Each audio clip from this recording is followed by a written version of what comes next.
ഇപ്പൊ നമ്മള് ഫാത്തിമ അങ്ങനെ അങ്ങനെ പേരൊക്കെ എടുത്ത് പറയണം. അയ്യോ സംസാരത്തിന്റെ ഇടയിൽ സംസാരിക്കാം അല്ലെ? Will have an introduction first. അപ്പൊ നമ്മുടെ കുറെ കാലമായിട്ടുള്ള ഒരു ആഗ്രഹമായിരുന്നു ഒരു പോഡ്കാസ്റ്റ് തുടങ്ങാന്നുള്ളത്. നമ്മളെന്ന് പറയുന്നത് ഞാനും എന്റെ ഹസ്ബൻഡും. ഹസ്ബൻഡോ? ഞാനും എന്റെ ലൈഫ് പാർട്ട്ണർ. അയ്യോ, ഹസ്ബൻഡിൽ നിന്ന് ലൈഫ് പാർട്ട്ണറിലേക്കുള്ള ട്രാൻസിഷൻ അതായിട്ടില്ല. So I will call him husband also. Husband എന്ന് പറഞ്ഞാൽ അതിന് ഒരുപാട് വേറെ അർത്ഥങ്ങളുണ്ട്. ഭരിക്കുന്നവൻ എന്നൊക്കെയാണ്. അത് നീ അംഗീകരിക്കോ? അല്ല, ഇപ്പം ഭരിക്കുന്നുണ്ടല്ലോ. ആ വിഷയം നമുക്ക് പിന്നെ വേറൊരു പോഡ്കാസ്റ്റിലേക്ക് വരുത്താം. ഓക്കെ. അപ്പോ നമുക്ക് കുറച്ച് റിലവന്റ് ആയിട്ടുള്ള കുറച്ച് കാര്യങ്ങൾ സംസാരിക്കണം എന്നുണ്ടായിരുന്നു. ഇപ്പൊ പോഡ്കാസ്റ്റ് നമ്മുടെ ഒരു നോക്കുമ്പോൾ ഒരു നല്ലൊരു ചോയ്സ് ആയിട്ട് തോന്നി. അപ്പോ നമുക്ക് ഇന്ന് എന്താണ് നമുക്ക് സംസാരിക്കാം? അല്ല, അങ്ങനെയല്ല. ഇത് നമ്മളിത് ആളുകൾ കേൾക്കാൻ വേണ്ടി മാത്രല്ല, നമ്മള് വെറുതെ ഇങ്ങനെ സംസാരിക്കന്നെ അല്ലെ? വെറുതെ നമ്മൾ ഒരുപാട് കാര്യങ്ങൾ ഒറ്റയ്ക്ക് ഇരിക്കുമ്പോഴും ഒക്കെ ഡിസ്കസ് ചെയ്യാറുണ്ടല്ലോ. അതിപ്പോ നമ്മുടെ ഫ്രണ്ട് സർക്കിളിലും കൂടി വന്നോട്ടെ, ആളുകൾ കേട്ടോട്ടെ എന്നുള്ളൊരു ഉദ്ദേശത്തിലാണ് നമ്മളിത് ചെയ്യുന്നത് അല്ലേ? അതെ. പ്രത്യേകിച്ച് പിന്നെ ഒരു പാർട്ട്നേഴ്സ് തമ്മിൽ പല രീതിയിലുള്ള സംസാരം ഉണ്ടാവാം. ഇല്ല. പക്ഷെ കുറച്ച് ക്രിയേറ്റീവ് കാര്യങ്ങള് നമ്മൾ സംസാരിക്കുമ്പം അത് കുറച്ചുകൂടി നമ്മൾ പറയുന്ന കാര്യങ്ങള് ബാക്കിയുള്ളവരും അവർക്കും അതിന്റെ ഒരു കണ്ടന്റ് കിട്ടിയാൽ നല്ലതായിരിക്കും ഒരു തോന്നലുണ്ട് അല്ലേ? അല്ല, അത് ഒരു ഉപദേശം പോലെയാണോ നീ പറയുന്നത്? ഒരിക്കലല്ലോ, ഉപദേശം അങ്ങനെയല്ല. ഇങ്ങനെ ആൾക്കാരുണ്ട് എന്ന് മനസ്സിലാക്കുക. അപ്പൊ നമ്മളെ പോലെയുള്ള ഒരുപാട് ആൾക്കാരുണ്ടാവുമല്ലോ, യോജിപ്പുകളും. അതെ, നമുക്ക് തുടങ്ങുന്നതിലൂടെ ബാക്കിയുള്ളവരെങ്ങനെ ഇതിനെ കാണുന്നത് എന്നുള്ള കാര്യം കൂടി നമുക്ക് കേൾക്കാൻ പറ്റുമല്ലോ. അതെ. ഒരു പോഡ്കാസ്റ്റ് തുടങ്ങുക എന്ന് പറയുമ്പോ നമ്മൾ അതിലേക്ക് പല രീതിയിൽ നമുക്ക് പോഡ്കാസ്റ്റ് ചെയ്യാലോ. ചില പോഡ്കാസ്റ്റിംഗ് പ്ലാറ്റ്ഫോമുകൾ ഉണ്ടല്ലോ ഇപ്പൊ ഒരുപാട്. FM പോലെ, അല്ലെങ്കിൽ ഈ പോഡ്കാസ്റ്റ് തന്നെ ഒരുപാട് സംഗതികൾ വരുന്നുണ്ട്. അതില് യൂട്യൂബാണ് എനിക്ക് തോന്നുന്നു കുറച്ചും കൂടി ഒരു അതിലേക്ക് എന്താ പറയാ, കുറച്ചുകൂടി അക്സസിബിൾ ആയിട്ടുള്ള സാധനം എന്ന് എനിക്ക് തോന്നുന്നു. എല്ലാവരും ബാക്കിയുള്ള എന്താ പറയാ പോഡ്കാസ്റ്റ് പ്ലാറ്റ്ഫോമുകളൊന്നും അത്ര ഫെമിലിയർ അല്ല നമ്മുടെ നാട്ടില്. ഫെമിലിയർ ആണ്, പോഡ്കാസ്റ്റ് സ്ഥിരമായിട്ട് കേൾക്കുന്ന ആളുകൾക്ക് നല്ല ഫെമിലിയർ ആണ്. പക്ഷെ കോമൺ പീപ്പിളിലേക്ക് അത് അങ്ങനെ വല്ല എത്താറില്ല തോന്നുന്നു. അതുകൊണ്ട് തന്നെ പല പോഡ്കാസ്റ്റ് ചെയ്യുന്ന ആളുകളും അവരുടെ എല്ലാ സാധനങ്ങളും രണ്ടിലും കണ്ടന്റിലും അത് അപ്ലോഡ് ചെയ്യാറുണ്ടെന്നാണ് എനിക്ക് തോന്നുന്നത്. ഞാൻ അങ്ങനെ ശ്രദ്ധിച്ചിട്ടുണ്ട്. ഒന്നുമില്ല, നമുക്ക് ഒരു ഭാവിയിലോട്ടുള്ള ഒരു വളർന്നു വരാൻ കൂടുതൽ ചാൻസ് ഉള്ള ഒരു പ്ലാറ്റ്ഫോമായിട്ട് പോഡ്കാസ്റ്റിന് തോന്നി. പിന്നെ അതേപോലെ നമുക്ക് കാര്യങ്ങൾ കൂടുതൽ എക്സ്പ്രസ് ചെയ്യാനും വലിയൊരു എഫർട്ട് ഇല്ലാതെ കാര്യങ്ങൾ പറയാനും, എന്നാൽ കുറച്ചും കൂടി കാഷ്വലായിട്ട് കൂടുതൽ നമുക്ക് സിമ്പിളായിട്ട് പറയാനും, നമ്മുടെ മനസ്സിലുള്ള കാര്യങ്ങൾ കുറച്ചും കൂടി എക്സ്പ്രസ് ചെയ്യാനൊക്കെ. വേറെ വിഷയം കൂടി ഞാൻ മനസ്സിലാക്കിയത്, ഒരാൾ ഒറ്റക്കൊരു കാര്യത്തെ കുറിച്ച് സംസാരിക്കുമ്പോ അതിൽ ചില പരിമിതികൾ ചിലപ്പോൾ ചില ആളുകൾക്ക് ഉണ്ടാവും. ചില നമ്മൾ അതിന് മാത്രം കൂടുതൽ പോഡ്കാസ്റ്റ് കേട്ടിട്ടില്ല. പക്ഷെ പോഡ്കാസ്റ്റിന്റെ ഒരു വേ ഓഫ് പ്രസന്റേഷനും അതൊരു കേൾക്കുമ്പോഴുള്ളൊരു നമുക്ക് കുറെ റിലേറ്റ് ചെയ്യാൻ പറ്റും. അതെ, ശരിയാണ്. അതന്നെ. അപ്പൊ നമ്മൾ ഒറ്റക്ക് അതിന് നല്ല കഴിവ് വേണം. ഒറ്റക്കൊരു വിഷയം സമർത്ഥിക്കാനുള്ള ഒരു കഴിവ് ഒരാളുടെ. അത് നമുക്ക് രണ്ടുപേര് ഇരുന്ന് സംസാരിക്കുമ്പോ ജസ്റ്റ് കാഷ്വൽ ആയിട്ട് ഇങ്ങനെ ടോക്ക് ചെയ്യുമ്പോ അതും ഒരു അതിനെ എൻഹാൻസ് ചെയ്യുന്ന എനിക്ക് തോന്നുന്നത് ഡെലിവർ ഓഫ് കണ്ടന്റ് എന്നുള്ള കാര്യത്തില്. മറ്റേത് ഒരാളുടെ കാലിബർ അനുസരിച്ചിരിക്കും, ആ ഒരു വ്യക്തിയെ ആശ്രയിച്ചിരിക്കും നമ്മുടെ ആ ഒരു പ്രസന്റേഷൻ. ഒരു യൂട്യൂബ് വീഡിയോ ചെയ്യാന്ന് പറയുമ്പോൾ അതാണ് ഞാൻ രണ്ടുപേരുടെ ഡിസ്കഷൻ ആവുമ്പോൾ അത് കുറച്ചുകൂടി നന്നാവുമെന്ന് തോന്നുന്നത്. പിന്നെ നമ്മൾ രണ്ടുപേരും പറഞ്ഞത് ലൈഫ് പാർട്ട്നേഴ്സ് ആണല്ലോ. അപ്പൊ നമ്മള് അങ്ങനെ പോകുന്ന യാത്രകളിലാണെങ്കിലും അല്ലെങ്കിൽ നമ്മുടേതായിട്ടുള്ള ടൈമുകളിൽ ഉള്ള ഡിസ്കഷൻസ് ഉണ്ട്. അത് നമ്മൾ കുറച്ചുകൂടി റിലവന്റ് ടോപ്പിക്സും അതിന്റെ ഇടയിൽ കടന്നു വരാറുണ്ട്. അപ്പൊ അത് പിന്നെ നമ്മൾ സംസാരിക്കുന്നത് നാട്ടുകാരെ അറിയിക്കണമെന്ന് നാട്ടുകാർ ചോദിക്കും ചിലപ്പോ. നമ്മള് മൈൻഡ് ചെയ്യേണ്ട ആവശ്യമില്ല അല്ലെ? അങ്ങനെയല്ല. അപ്പൊ രണ്ടുപേരുടെ ബാക്കിയുള്ളവര് അതിന് കൂടുതൽ എങ്ങനെയാണ് അത് കാണുന്നതെന്ന് അറിയാൻ ആ ഒരു ഡിസ്കഷനില് പങ്കുവെക്കലായിട്ട് കണ്ടാ മതി അല്ലെ? നമ്മുടെ പെർസ്പെക്ടീവിലുള്ള വ്യൂ നമ്മൾ രണ്ടുപേരും സംസാരിക്കും. അവരുടെ ചിലപ്പോ നമുക്ക് കൂടുതൽ അഡീഷണലി കിട്ടാണ്ടാവും. ആൾക്ക് കൊടുക്കലും വാങ്ങലും ആണല്ലോ കൂടുതൽ. ആദാന പ്രദാനങ്ങളാണ് എന്ന് വേണമെങ്കിൽ മലയാളത്തിൽ പറയാം. അതെ. നമുക്കൊരു ആ ഒരു ടോപ്പിക്ക് ഞാനിങ്ങനെ നമ്മൾ കുറെ ആയല്ലോ നമുക്ക് രണ്ടുപേർക്കും ഒന്ന് സംസാരിക്കണം ഇങ്ങനെ ഒരു പോഡ്കാസ്റ്റ് എന്നുള്ള ഒരു ഇന്റൻഷനില്. ഞാൻ എന്റെ പല സുഹൃത്തുക്കളോടും പറഞ്ഞിട്ടുണ്ടായിരുന്നു ഇങ്ങനെ പോഡ്കാസ്റ്റ് ചെയ്യണം നമുക്ക് എന്നൊക്കെയുള്ള രീതിയിലൊക്കെ. അപ്പൊ എല്ലാരും വില്ലിങ് ആണ്. അപ്പൊ തുടക്കത്തിൽ നമുക്ക് തന്നെയാണ് ഉദ്ഘാടനം ചെയ്യാന്ന് വിചാരിച്ചു. അപ്പൊ അതിലിങ്ങനെ പിന്നെ ഈ പോഡ്കാസ്റ്റിന്റെ ഒരു ഇതിലേ നമ്മൾ എന്ത് ടോപ്പിക്കിനെ കുറിച്ച് സംസാരിക്കും. ഇപ്പൊ നമ്മള് പാർട്ട്നേഴ്സ് ആയിട്ട് ഇപ്പൊ ഒരു ഏകദേശം ഒരു 10 വർഷം കഴിഞ്ഞല്ലോ. 10 വർഷത്തോളായിട്ട് നമ്മൾ ഒന്നിച്ച് ജീവിക്കുകയാണ്. അപ്പൊ നമ്മളിങ്ങനെ ഓരോ കാര്യങ്ങളൊക്കെ നമ്മൾ പലപ്പോഴും ഡിസ്കസ് ചെയ്യാറുണ്ട് ഒറ്റക്ക് പോകുമ്പോഴും പല സന്ദർഭങ്ങളിലൊക്കെ. അപ്പോ അത്തരം കാര്യങ്ങളൊക്കെ തന്നെ ആണ് ചെയ്താൽ മതി എന്ന് എനിക്ക് തോന്നുന്നു. അപ്പൊ എനിക്ക് തോന്നുന്നു നമ്മള് ആദ്യം തന്നെ നമ്മുടെ ഇടയിൽ തന്നെ ഇടയ്ക്ക് സംഭവിക്കാറുള്ള ചില വിയോജിപ്പുകൾ ഉണ്ടല്ലോ. ഇപ്പൊ ചില സമയത്ത് നമ്മള് നീ പറയുന്ന ചില കാര്യങ്ങൾ എനിക്ക് ഒട്ടും എന്താ പറയാ അംഗീകരിക്കാൻ പറ്റാത്ത ചില കാര്യങ്ങൾ ഉണ്ടാവാറുണ്ട്. ഇപ്പൊ ഞാൻ പറയുന്ന പല കാര്യങ്ങളോട് നീ ഒരുപാട് വിയോജിപ്പ് പ്രകടിപ്പിക്കാറുണ്ട് ചില സമയത്ത്. അങ്ങനെ രണ്ടുപേരും രണ്ട് ഡിഫറെന്റ് രീതിയിൽ ജീവിച്ചു വന്ന ആളുകളാണ്. അപ്പൊ അതുകൊണ്ട് സ്വാഭാവികമായിട്ട് അത് ഉണ്ടാവും. പക്ഷെ ചില സമയത്ത് വിവാഹം കഴിഞ്ഞ അല്ലെങ്കിൽ നമ്മൾ ഒന്നിച്ച് ജീവിക്കാൻ തുടങ്ങിയ ആദ്യ സന്ദർഭങ്ങളിലൊക്കെ നമ്മുടെ സ്വഭാവത്തിൽ ഒരുപാട് വ്യത്യാസമല്ലേ ഇപ്പോ നമ്മൾ കമ്പയർ ചെയ്യുമ്പോ. നമ്മള് രണ്ട് പേരായിരുന്നല്ലോ പണ്ട്.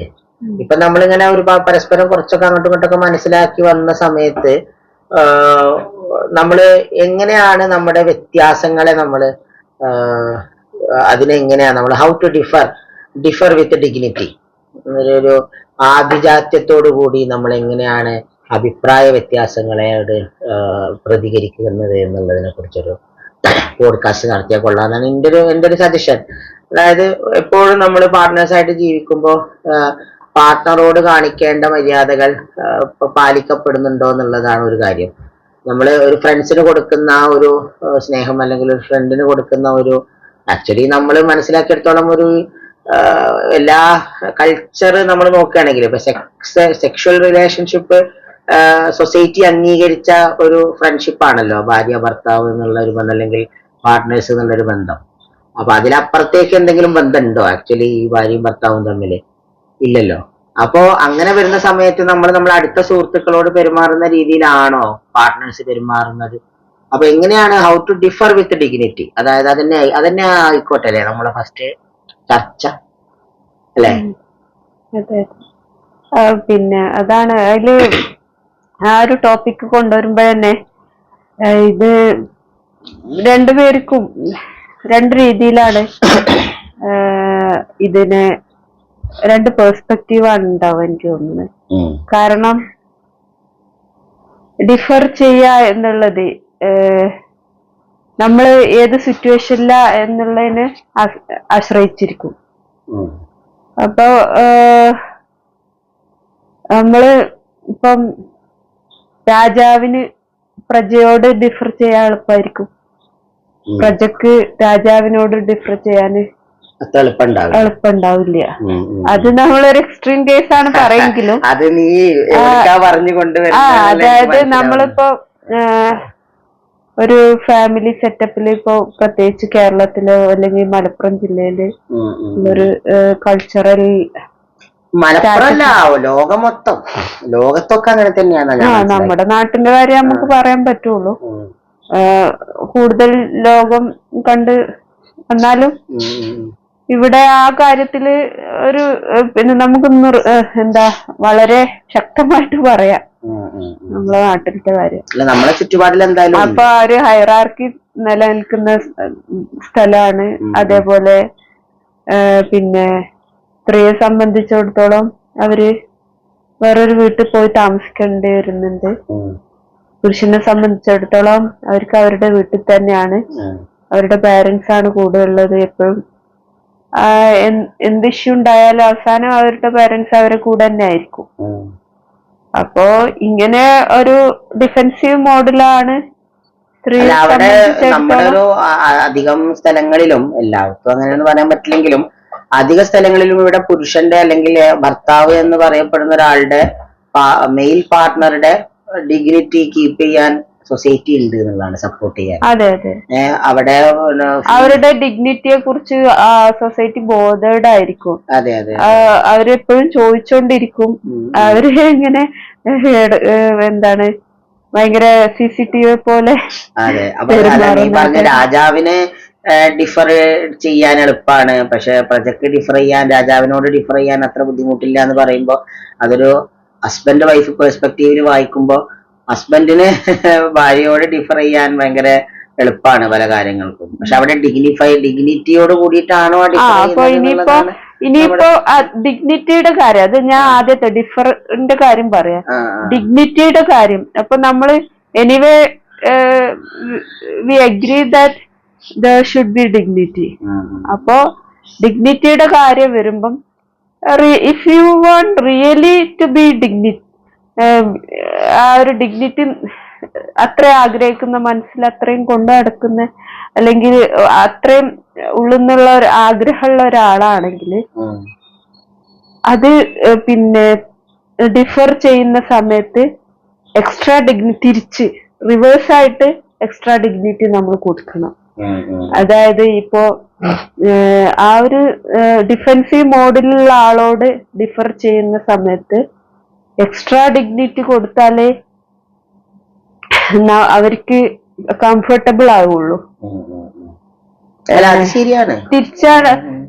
തിരിച്ച് ആൾറെഡി ഡിഗ്നിഫൈഡ് ആയിട്ടുള്ള ആവശ്യം ഉണ്ടാവില്ല. പക്ഷെ അത് പലപ്പോഴും നേരെ ഭയങ്കര, പക്ഷെ സൊസൈറ്റി എങ്ങനെയാണ് ആവശ്യപ്പെടുന്നത്, തിരിച്ചാണ് ആവശ്യപ്പെടുന്നത് സൊസൈറ്റി. അതെ അതെ അതെ. ഇപ്പൊ ഞാനും നീയും തമ്മിൽ എന്തെങ്കിലും അഭിപ്രായ വ്യത്യാസങ്ങൾ പലപ്പോഴും ഉണ്ടാവുമ്പോ ഞാനൊന്ന് പൊട്ടിത്തെറിച്ചാല് അതൊരു കോമൺ സംഭവമായിട്ടാണ് ആളുകള് അത് കണക്കാക്കുന്നത് അധികവും. ഞാൻ പൊട്ടിത്തെറിക്കാലോ, അതങ്ങനെ പ്രശ്നമില്ലല്ലോ, അങ്ങനെയല്ലേ. ഡിഗ്നിറ്റി കുറവായിട്ടാണ്. ഞാനിങ്ങനെ ഒരു ചെറിയൊരളവില് വളരെ ഡിഗ്നിഫൈഡ് ആയിട്ട് ഭാര്യയോട് അല്ലെങ്കിൽ പാർട്ണറോട് സംസാരിച്ചു കഴിഞ്ഞാല് അതെന്റെ വലിയൊരു എന്റെ വലിയൊരു ക്വാളിറ്റി ആയിട്ട് കാണും, അല്ലെങ്കിൽ ഒരു പോരായ്മയായിട്ട് പോലും കാണും. അത് കാണുന്നു, അതിന് വേറൊരു പെർസ്പെക്റ്റീവ് ആണ്. അവരെന്തിനാ അങ്ങനെ ചെയ്യേണ്ട ആവശ്യം എന്ന് സംസാരിക്കുന്ന ആളുകളുണ്ട്. പക്ഷെ എനിക്ക് തോന്നുന്നു ആ കാലഘട്ടമൊക്കെ കുറച്ചൊക്കെ മാറിയിട്ടുണ്ട്, മനസ്സിലല്ലേ? അങ്ങനെയല്ലേ? അങ്ങനെ ഭയങ്കരമായിട്ട് എനിക്ക് തോന്നുന്നില്ല. പിന്നെ മാറിയിട്ടൊന്നുമില്ല എനിക്ക് തോന്നുന്നു. അത് ശരി. അല്ല അങ്ങനെയല്ല, ഇല്ല, പിന്നെ അതിന്റെ ഒരു എഫക്റ്റ് വന്നിട്ടില്ലെങ്കിലും സംസാരിക്കുന്നില്ലേ ആളുകൾ ഇതിനെ കുറിച്ചൊക്കെ? പൊതുസമൂഹത്തിലൊക്കെ നമ്മൾ ഇത്തരം കാര്യങ്ങളെ കുറിച്ചൊക്കെ സംസാരിക്കുമ്പോ ഇതൊരു അറ്റ്ലീസ്റ്റ് ഇതൊരു ഈവിളാണ്, ഇതൊരു മോശം സാധനമാണ് എന്നുള്ളതിനെ കുറിച്ചുള്ളൊരു ബോധം ആളുകൾക്ക് വന്നിട്ടുണ്ടെന്ന് എനിക്ക് തോന്നുന്നു. ഇപ്പോൾ പിന്നെയും ആ ഒരു കംഫർട്ട് സോണ് വിട്ടു പോവാനുള്ള ഒരു ബുദ്ധിമുട്ടുകൊണ്ട് ഇങ്ങനെ നിൽക്കുകയാണെന്നാണ് ഞാൻ മനസ്സിലാക്കിയത്. അല്ല, അതിനേക്കാളേറെ ഇത് കൂടുതലും നമ്മളെ സ്വകാര്യ സ്പേസിലാണ് സംഭവിക്കുന്നത്. അവിടെ പിന്നെ അവിടെ ബാക്കിയുള്ളവർ അത് കാണുന്നില്ല, അതുകൊണ്ട് നമുക്ക് എന്തും ചെയ്യാം എന്നുള്ളൊരു കൂടുതൽ ആ ഒരു ആസ്പെക്റ്റ് ആണ് വരുന്നതെന്ന് തോന്നുന്നു. പബ്ലിക്കായിട്ട് നമ്മൾ പലതും ആയിരിക്കാം. അവിടെ ഇപ്പൊ നമ്മുടെ കോവർക്കേഴ്സിന്റെ അടുത്ത് വളരെ നന്നായി ബിഹേവ് ചെയ്യുന്ന ആളുകളും വീട്ടിൽ ചെന്നാൽ ഡിഫറെന്റ് ആയിരിക്കാം. അല്ല, അത് ശരിയാണ്. ഇപ്പൊ നമ്മളിപ്പോ പുറത്ത് ഉള്ള ആളുകളോട് പെരുമാറുന്നത് പോലെ അല്ല സ്വന്തം പാർട്ട്ണറോട് നമ്മൾ പെരുമാറുക. അവിടെ നമ്മള്, പക്ഷെ അതിന് പലരും പറയാ, നീ എന്റെ പാർട്ട്ണർ അല്ലേ, നിന്നോട് ഞാൻ ഒന്നും മറച്ചു വെക്കാൻ ആഗ്രഹിക്കുന്നില്ല, ഞാൻ എന്താണോ അതാണ് എന്റെ പുറത്തുണ്ടാവുക. ഇപ്പൊ ഒരുപാട് ഒരാളെ വളരെ ബാലിശായിട്ടുള്ള അതാ ഞാൻ പറയുന്നത്. അത് ഒരാളെ നന്നായി നമ്മളങ്ങ് ദേഷ്യപ്പെടുന്ന ഒരാളോട് അല്ല, പക്ഷെ തിരിച്ചു വരില്ല. അങ്ങനെയാണെങ്കിൽ നല്ല എന്റെ പാർട്ട്ണർ ആണ്, അതുകൊണ്ട് ഞാൻ എന്റെ എല്ലാ ബിഹേവിയറും ഞാൻ നിന്റെ അടുത്ത് കാണിക്കുറഞ്ഞ തിരിച്ചത് അതേമാതിരി ബിഹേവിയർ കാണിച്ച് ഞാനും നിങ്ങളും എന്റെ പാർട്ട്ണറാണ്, ഞാനും എന്റെ എല്ലാ ബിഹേവിയറും ഫ്രസ്ട്രേഷൻസും നിങ്ങളുടെ അടുത്ത് കാണിക്കും എന്ന് പറഞ്ഞാൽ പിന്നെ അതൊരു വലിയൊരു പിന്നെ യുദ്ധക്കള ആവുള്ളൂ.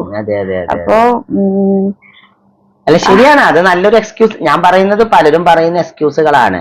ഇപ്പൊ ഇതേ പെർസ്പെക്റ്റീവിൽ നമുക്ക് പറയാവുന്ന ഒരു കാര്യമാണ്. ഇപ്പൊ നമ്മൾ ചില ആളുകൾ ഭയങ്കര ദേഷ്യക്കാരായിട്ട് അറിയപ്പെടുന്ന ആളുകളായിരിക്കും.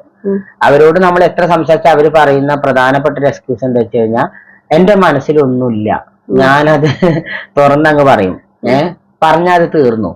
എന്നാൽ ചില ആളുകൾ പറയുന്നത് പോലെ ഉള്ളിൽ കൊണ്ടുനടക്കുന്ന സ്വഭാവം എനിക്കില്ല എന്ന് പറയുന്നത്. അതും ഇതേ പെർസ്പെക്റ്റീവ് നമുക്ക് വായിക്കാവുന്ന ഒരു സാധനമാണ്. അവര് തിരിച്ചാണ്, അവരോട് ആരെങ്കിലും അങ്ങനെ പറഞ്ഞാല് അത് താങ്ങാനും പറ്റില്ല. അല്ലാതെ നമ്മളെ മനസ്സിലുള്ളതൊന്നും അങ്ങനെ തുറന്നു പറയാൻ പറ്റുന്ന കാര്യങ്ങളല്ലല്ലോ, പറയാൻ പാടില്ലല്ലോ. ഇല്ല, എല്ലാ കാര്യം മനസ്സില് ചിലതൊക്കെ മനസ്സിൽ വെക്കണം എന്നാ എന്റെ ഒരു.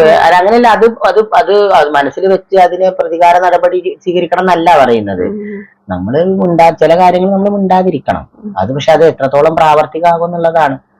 അപ്പോ ഹസ്ബൻഡ് വൈഫ് അല്ലെങ്കിൽ പാർട്ട്നേഴ്സ് എന്നുള്ള രീതിയിൽ നമ്മൾ എങ്ങനെയാണ് ഡിഗ്നിറ്റി എന്നുള്ളത് നമ്മൾ സംസാരിക്കുമ്പോൾ എങ്ങനെയാണെങ്കിലും വ്യത്യസ്ത അഭിപ്രായങ്ങൾ ഉണ്ടാകും എന്നുള്ളതൊരു ഫാക്റ്റാണ്. ആ വ്യത്യസ്ത അഭിപ്രായങ്ങളെ എങ്ങനെയാണ് നമ്മൾ ഡിഫർ ചെയ്യേണ്ടത് വെച്ച് കഴിഞ്ഞാൽ ഡിഗ്നിറ്റിയോട് കൂടിയാണ് ഡിഫർ ചെയ്യേണ്ടതെന്നൊക്കെ നമുക്ക് പറയാം. പക്ഷെ ഇതൊരു പ്രാക്ടിക്കലി നമ്മൾ ആ ഒരു ലെവലിലേക്ക് വരുമ്പോൾ എങ്ങനെ ചർച്ചകളിലൂടെ പരിഹരിക്കാൻ പറ്റുമോ ഈ അഭിപ്രായ വ്യത്യാസം എന്ന് പറയുന്നത്? ചർച്ചകൾക്കുള്ള പ്രസക്തി എന്താ അവിടെ? ഒരു ഡെമോക്രാറ്റി അല്ലെങ്കിൽ എന്താ പറയാ, ഒരു ജനാധിപത്യമായിട്ടുള്ള രീതിയിൽ ഇതിനെന്തെങ്കിലും പരിഹാരം ഉണ്ടോ? എന്താണ് തോന്നുന്നത് ഫാത്തിമക്ക്? അത് പിന്നെ നമ്മള് ഒരു തീപാറുന്ന ഒരു പിന്നെ എന്താ ഡിസ്കഷനിലോട്ട് പോകാതിരിക്കുക എന്നുള്ളതാണ്. ഇപ്പം ആക്റ്റീവ് നമ്മളൊരു കാര്യം ഒരാൾ പറയുമ്പോ അത് നമ്മൾ ശ്രദ്ധിക്കണം. അവര് പറയുന്ന പോയിന്റ് വളരെ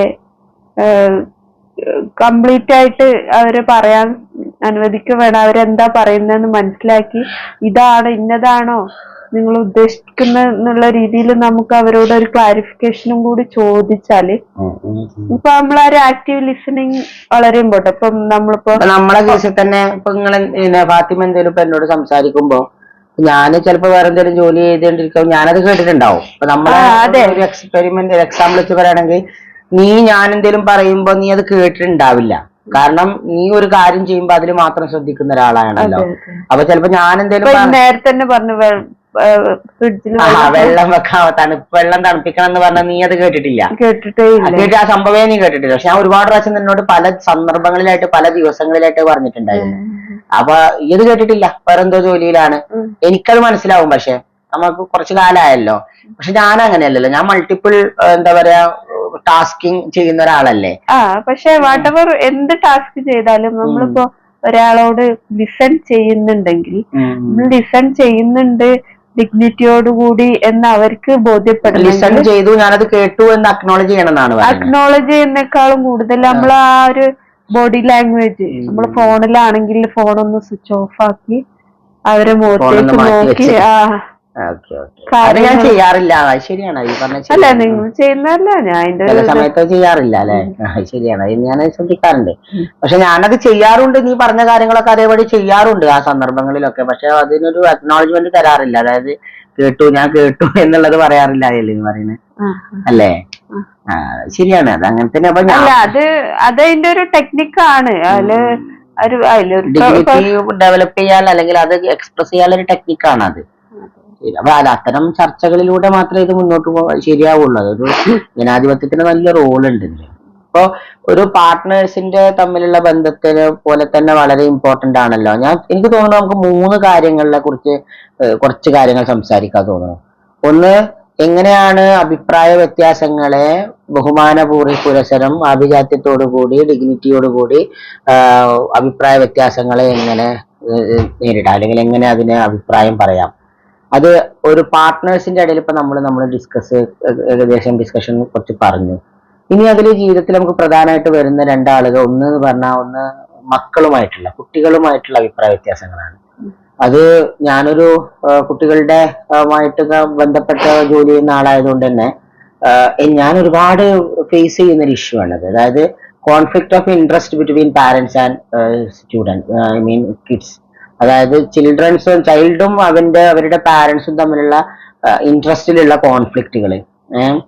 അപ്പൊ അവിടെ അഭിപ്രായ വ്യത്യാസങ്ങൾ, ചില കുട്ടികൾക്ക് അച്ഛനോട് അമ്മയോട് അഭിപ്രായം പറയാൻ പോലും സ്വാതന്ത്ര്യം ഇല്ല എന്നുള്ളതാണ്. ചില അച്ഛനും അമ്മയും അവരോട് അഭിപ്രായം പറയില്ല, നമ്മളോട് ചോദിക്കും. നമ്മൾ അവനോട് ചോദിക്കാതിരിക്കുകയാണ്, ഞാൻ അവനോട് അങ്ങനെ വല്ല സംസാരിക്കാറില്ല എന്നൊക്കെ പറയുന്ന അങ്ങനെ പാരന്റ്സ് ഉണ്ട്. എന്നാ ഫ്രണ്ട്സിനെ പോലെ കാണുന്ന പാരന്റ്സ് ഉണ്ട്. പല രീതിയിലുള്ള പാരന്റ്സ് ഉണ്ട്. സ്റ്റുഡന്റ് കുട്ടികളുടെ അല്ലെങ്കിൽ എന്താ പറയാ കോൺസെപ്റ്റ് ഒക്കെ പഴയ പോലെ ഒന്നല്ല, ഒരുപാട് മാറ്റം വന്നിട്ടുണ്ട്. പക്ഷെ മോറോവർ പാരന്റ്സ് എന്ന് പറഞ്ഞാൽ ഒരു പ്രത്യേക പോയിന്റിൽ അവരെപ്പോഴും പാരന്റായി നിലനിൽക്കുന്നതാണ്. Even though they are thick friends, ഭയങ്കര ഫ്രണ്ട്ഷിപ്പ് ആയിട്ട് ഇതുണ്ടെങ്കിലും ഈ കുട്ടികളുടെ ഭാവി എന്നുള്ള കാര്യങ്ങളെ വെച്ച് നോക്കുമ്പോൾ ഇത് പറഞ്ഞ് അവരെ ഭയങ്കരമായിട്ട് ഭയപ്പെടുത്തുന്നതിലും, കുട്ടികളെ എന്താ പറയാ നിങ്ങളുടെ പഠിച്ചെങ്കിൽ അല്ലെങ്കിൽ നിങ്ങൾ ഈ ഒരു രീതിയിൽ ചിന്തിച്ചെങ്കിലേ നിങ്ങൾക്ക് നല്ലൊരു ഭാവി കിട്ടൂ, എന്നെ പോലെ ആവരുത്, എനിക്കോ പറ്റിയില്ല, നിങ്ങൾ അത്തരത്തിലുള്ള ഒരു ക്ലീഷേ ഡയലോഗുകൾ പറഞ്ഞ് അതങ്ങനെയാണ് അധികം ആളുകളും. വളരെ റയറായിട്ട്, വളരെ റയറസ്റ്റ് എന്താ പറയാ, വളരെ ഒരു എങ്ങനെയാണ് പറയാ, അത്രക്ക് കുറഞ്ഞ എമൗണ്ടിലെ ആ കാര്യത്തിൽ പാരന്റ്സ് മാറിയിട്ടുണ്ട്.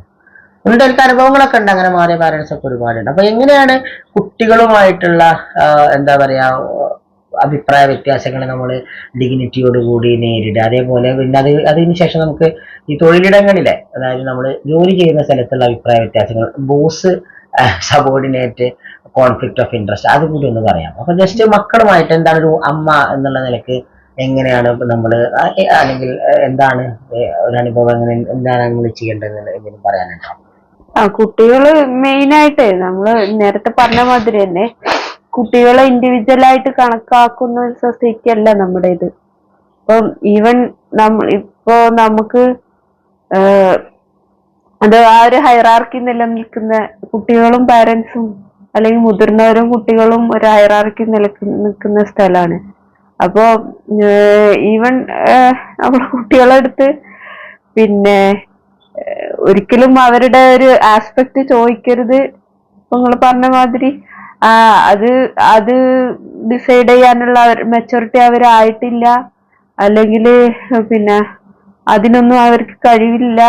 അതുകൊണ്ട് അവരുടെ ആസ്പെക്ട് ചോദിക്കേണ്ട ആവശ്യമില്ല, നമ്മളുടെ അങ്ങോട്ട് പറയില്ല, ഒരു വൺ വേ മാത്രം മതി എന്ന് കൂടുതൽ വിചാരിക്കുന്ന ആളുകളാണ്.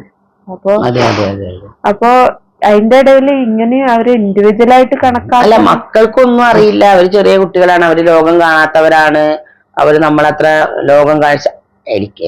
ആക്ച്വലി എന്റെ ഒരു കൺസെപ്റ്റ് പ്രകാരം നമ്മുടെ കാലഘട്ടത്തിലെ അറിവ് കൊണ്ട് ഇപ്പോഴത്തെ കാലഘട്ടത്തിൽ ജീവിക്കുന്ന മക്കൾക്കൊന്നും കിട്ടാനില്ല എന്നുള്ളതാണ്.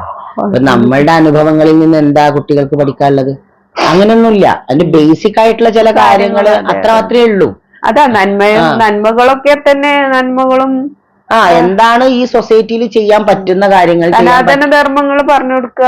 അതെ അതെ അതെ, അത്രയേ ഉള്ളൂ. സനാതന ധർമ്മങ്ങൾ അഥവാ നമ്മളെ നാടിന്റെ മൂല്യം. സനാതന ധർമ്മം എന്നൊക്കെ പറയുമ്പോൾ അത് വേറൊരു കോൺട്രവേഴ്സിയൽ സബ്ജക്റ്റ് ആയി മാറും. അങ്ങനെയല്ല, പിന്നെ മൂല്യങ്ങൾ പറഞ്ഞു കൊടുക്കുക എന്നുള്ളത് അപ്പുറം നമുക്ക് അവർക്ക് കൂടുതൽ, പക്ഷെ അവർക്ക് എല്ലാത്തിനും അവരുടേതായ അഭിപ്രായം. പിന്നെ അത് എപ്പോഴാണല്ലോ അവർ വളർന്നു വരുന്ന സമയത്ത് ഒരു ഘട്ടം കഴിയുമ്പോൾ അവരെ നമ്മൾ ഇൻഡിപെൻഡന്റ് ആവണം എന്ന് നമ്മൾ പറയും.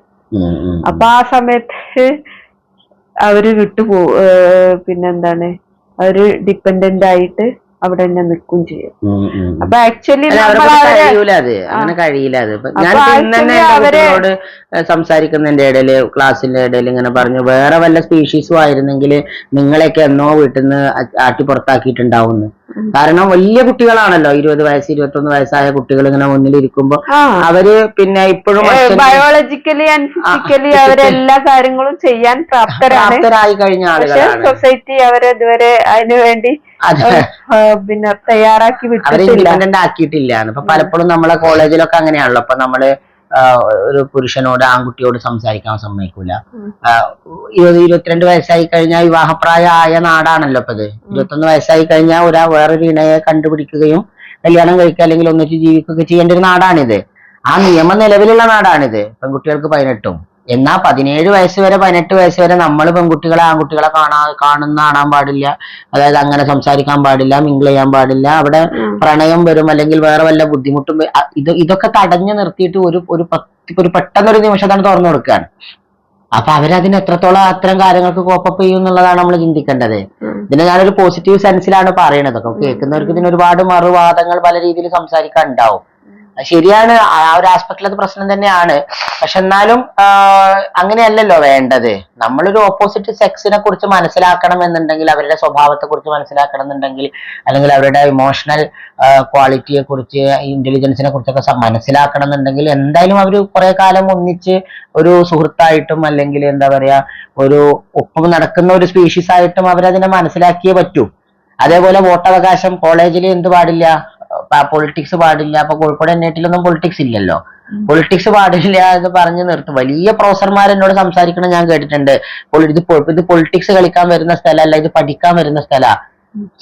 ഇന്ത്യ എന്ന് പറയുന്ന ലോകത്തിലെ ഏറ്റവും വലിയ ജനാധിപത്യ രാഷ്ട്രമാണ്. ഈ ജനാധിപത്യ രാഷ്ട്രത്തിലെ പൊളിറ്റിക്സ്, പിന്നെ ഇവര് 18 വയസ്സായി വോട്ട് ചെയ്യുന്ന സിറ്റിസൺസ് അവിടെ പഠിക്കുന്നുണ്ട്. അവർക്ക് പൊളിറ്റിക്സ് പഠിക്കണ്ടേ? അതും പഠിക്കേണ്ട ഒരു സംഭവമല്ലേ?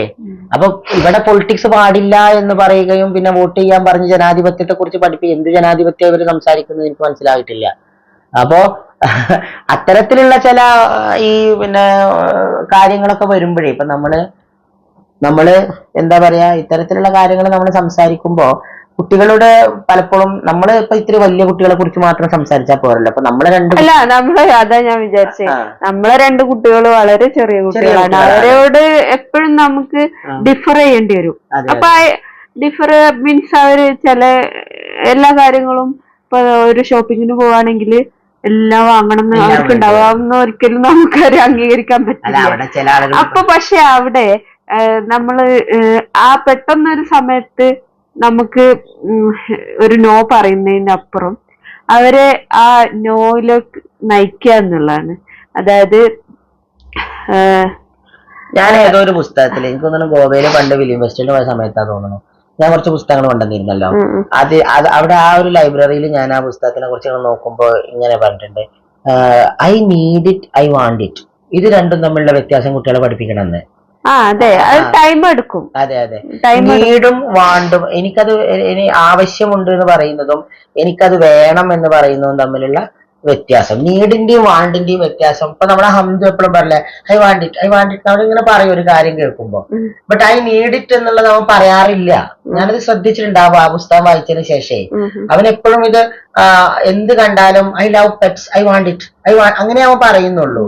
എനിക്കത് ആവശ്യമുണ്ട് എന്നുള്ളൊരു ആസ്പെക്റ്റിൽ അവൻ ഒരു കാര്യം പോലും നമ്മളോട് പറഞ്ഞിട്ടില്ല എന്നാണ് എന്റെ ഒരു ഓർമ്മ. ഞാൻ ശ്രദ്ധിച്ചിട്ടുണ്ട്. അപ്പോ ആ ഒരു സംഗതി നമ്മൾ ശരിക്കും അത് സമയം എടുക്കും. അത് നീ പറഞ്ഞ പോലെ സമയത്ത് നമ്മൾ ഡിഫർ ചെയ്യേണ്ടി വരും എന്നുള്ളതാണ്. അവിടെ നമുക്ക് എത്രത്തോളം ഡിഗ്നിറ്റി പാലിക്കാൻ പറ്റും എന്നുള്ളതാണ്. നമ്മൾ ചിലപ്പോ ഒരു ദേഷ്യപ്പെടേണ്ടി വരില്ലേ അവരോട് തുടക്കത്തില്. അത് ഇപ്പൊ ഈവൻ നമ്മള് ഇപ്പൊ ദേഷ്യപ്പെടുന്നാണെങ്കിലും, കുട്ടികളെ ഒരു ടൈം ഔട്ട് കൊടുക്കുന്നതാണെങ്കിലും, അല്ലെങ്കിൽ അവരോട് ഫിസിക്കലി അവരെ പിന്നെ അടിക്കുന്നതാണെങ്കിലും എല്ലാം പിന്നെ അതൊരു ഡിഗ്നിഫൈഡ് സാധനമല്ല.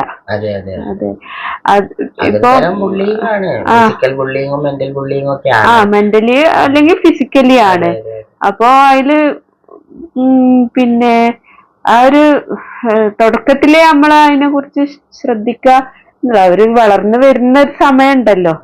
അപ്പൊ കുറെ കാര്യങ്ങൾ നമ്മൾ പിന്നെ ആന്റിസിപ്പേറ്റ് ചെയ്യണം.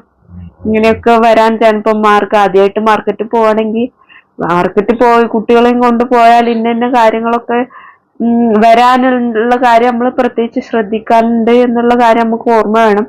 അതിന്റെ മുമ്പ് ഇതിന്റെ കാര്യങ്ങൾ കൂടുതലായിട്ട് നമ്മൾ അവരെ കൊണ്ട് പറഞ്ഞ് മനസ്സിലാക്കണം. കുട്ടികളെ വളർത്തല് ആക്ച്വലി ഭയങ്കര വലിയൊരു ടാസ്ക് ആണ്.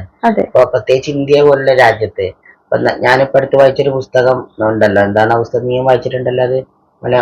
ഗോപാലകൃഷ്ണ മാഷി, വിജയലക്ഷ്മി ടീച്ചർ ഒരു പുസ്തകം ഉണ്ടല്ലോ, വായിച്ചിട്ടില്ലേ അത്? താങ്ങാവുന്ന വിദ്യാഭ്യാസം അല്ലെ?